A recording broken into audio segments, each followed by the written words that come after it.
What's going on, guys? Brownie here. Today we'll install the rear turn signals by Benza Performance. Let's go.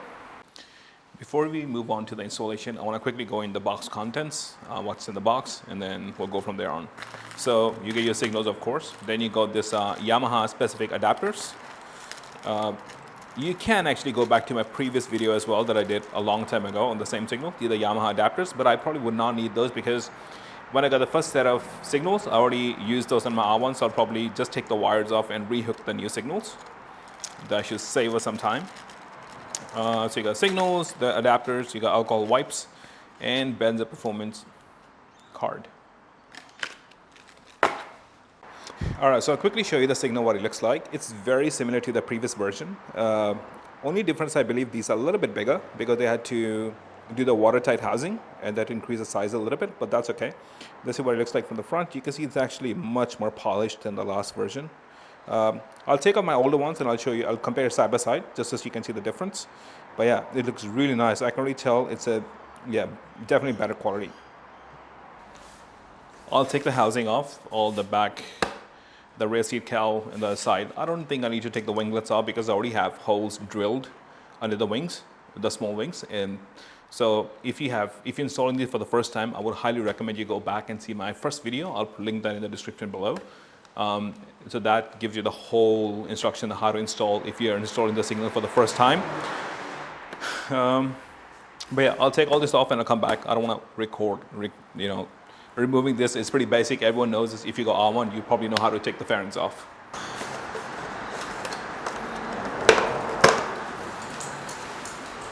I had to change the direction of the bike because the light is so bright.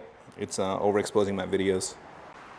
All right, I'll try to be as informative as I can when I do this part. So I always wrap my cables in a cloth, just in case if the water goes in, the cables are not getting, in contact with the water and short circuit or blowing the fuse out for anything. Just to be safe, I always wrap the cables in a cloth.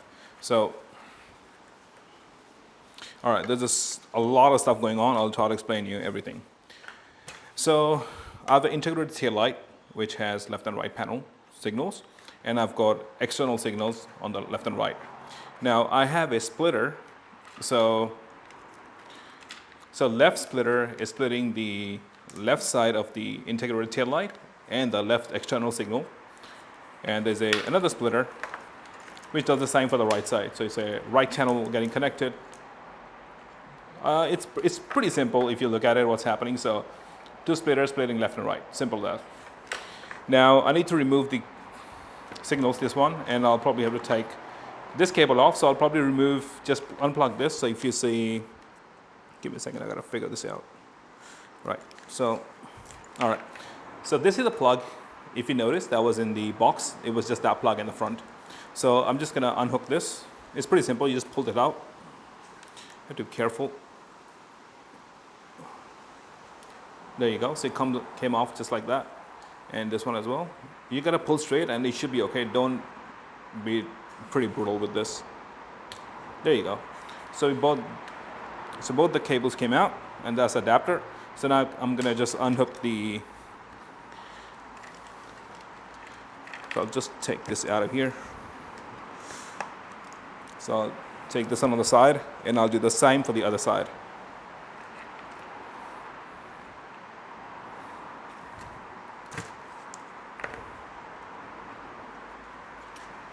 That one and that one.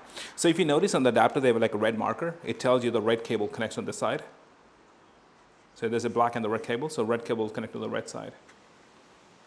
Let's pull this straight. There we go. So now we have these signals as well. Sorry if it's overexposed. I'm just having a hard time with the lighting. So anyway, so these are actually stuck by 3M tape. So you're just gonna plug that off and just pull it out. It's as simple as that.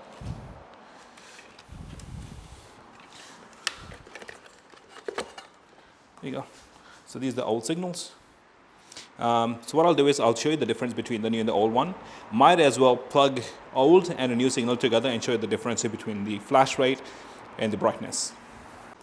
All right, so let's talk about the differences first. So on the right is a new one, on the left is the old one. So right at the back, what I can see is the right one is a bit thicker. So you can see it's gotten bigger, so it means bigger LEDs. And also I think they've got a better spacing of the LEDs as well, so that might help in travel time. And from the top, they look quite okay, pretty similar. This one of course is a little bit bigger.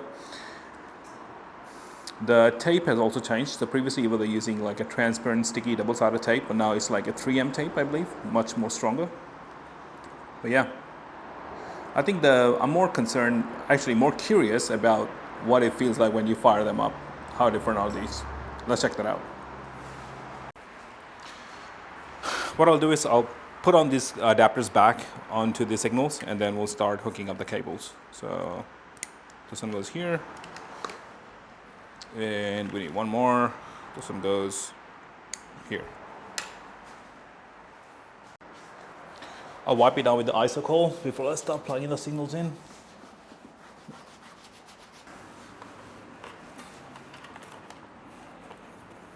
So I'm just going to put the cables through first. Here, onto the other one as well. Yeah, I would highly recommend you check out my first video of the first time install for this one. It explains everything. So the cable goes through. Let's pull the signals, and we'll go around like here, like that.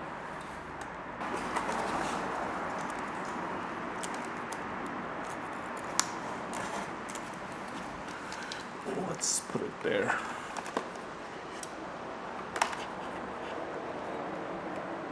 Wow, I can only tell the adhesive is really strong. Literally just wants to connect. All right, I'll put it there. Okay. And let's squeeze it so the bond. All right, first I'll connect the left signal. So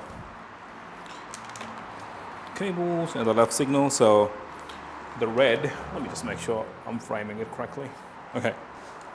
So the left one is red, which I'll input temporarily, and then the black one is on the right, which I'll put here. Now from there on, you're gonna take a really skinny screwdriver, something like this, and just push it all the way in.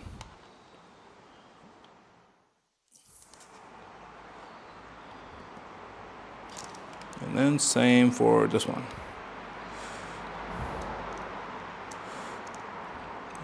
This one, there you go. So this is how it looks like. All right. So if you see, the top one is the old one and the bottom one is the new one. So the bottom one has a better flash rate of how it travels. It's a bit more smoother. The top one is a bit more jittery, and the bottom one also has a little bit more brighter LEDs. So I definitely like the new one. Anyways, I've done doing all the wiring. I'll now show you what the signals look like. So this is the default turn up mode. Left signal, right signal, and hazards.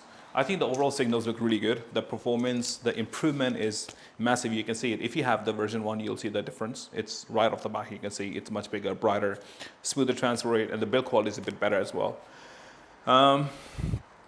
Yeah, I don't know what to say, man. I love them. I'm gonna keep them. So if you want the same pair for yourself, you can grab them. And if you use my code Brownie, you can get 5% off on the turn signals. So go to benzaperformance.com. You can order for yourself. Let me know what you guys think. I hope you guys like the video. Enjoy. Subscribe if you want. If you like the content, help me out. And I'll see you in the next one. Have a good day, guys.